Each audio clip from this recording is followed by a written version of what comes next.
Hi, I'm Aaron Taylor-Johnson, and I want to invite you into the process of how I trained for the role of Kraven the Hunter. The physical transformation was nothing short of intense, and it demanded hard work, dedication, and discipline. But I couldn't have done it without these two guys by my side. Nate Schmidt, my nutritionist, and David Kingsbury, my trainer. And we're gonna show you some of the steps that we went through to create that Kraven physicality. Aaron's like, I wanna do this Kraven movie and I wanna gain 40 pounds of muscle and I wanna do it naturally. And we have 6 months. And I'm like, it's not possible, but let's give it a go. Everything was sugar-free. We were doing like bone broth and these gelatin gummies and gelatin marshmallows, and we added carbs and just unprocessed good food. The idea was we have this monumental task of eating this much food, and how can we do it and keep you functional? When you eat as much as I was eating, it was important to take naps, get great rest and sleep as well. After 3 months, yes, I had muscle mass, but no definition. So now I'm about 3 months away from making this movie. You start to panic a little bit. So we brought David on. From my perspective, it's the perfect starting point in the sense that this person's already got muscle mass. Building quality muscle takes months and years. Dropping body fat takes weeks. We had to work pretty hard for those first couple of months to get you to that position where body fat levels are nice and low, so on screen you have that definition, you have that look. We would weight train 4 or 5 times a week. We'd do an upper body, lower body split. Today we're going to take you through an example upper body session. All right, you ready? Let's go.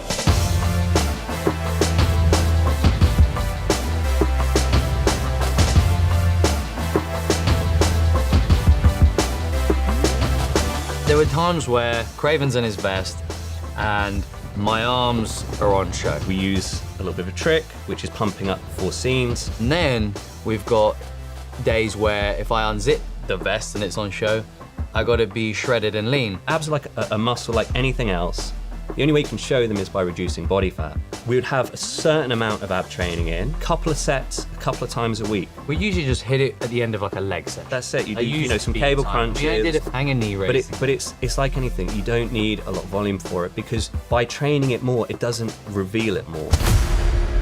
There was the addition of some of the movements and things that would replicate some of the stunt things you were doing as well. I was doing a lot of parkour movements and quadruped movement, meaning I can run on my hands and feet. When it comes to the stunts, one of the things is making sure that we have adequate time to warm up for every single take. Elevating the heart rate, warming the muscles up, and some stunt-specific or sport-specific work. Some of the ones I was kind of nervous for were sprinting bare feet through London. There were some days like out in Iceland, for example, where you're doing lots of things in the snow and on the ice, rep after rep after rep. I will say we got through an entire shoot with a ton of action with not one injury, and I thought that was amazing. I put my whole heart and trust into these two guys, and honestly, I couldn't have done it without you both. It was transformative, and it worked, and it was crazy. If you want to get on that kind of routine, there are a lot of things you can adapt into your lifestyle. I hope you got to see a little insight into some of the things that we did on Kraven the Hunter, so make sure you go see it in movie theaters.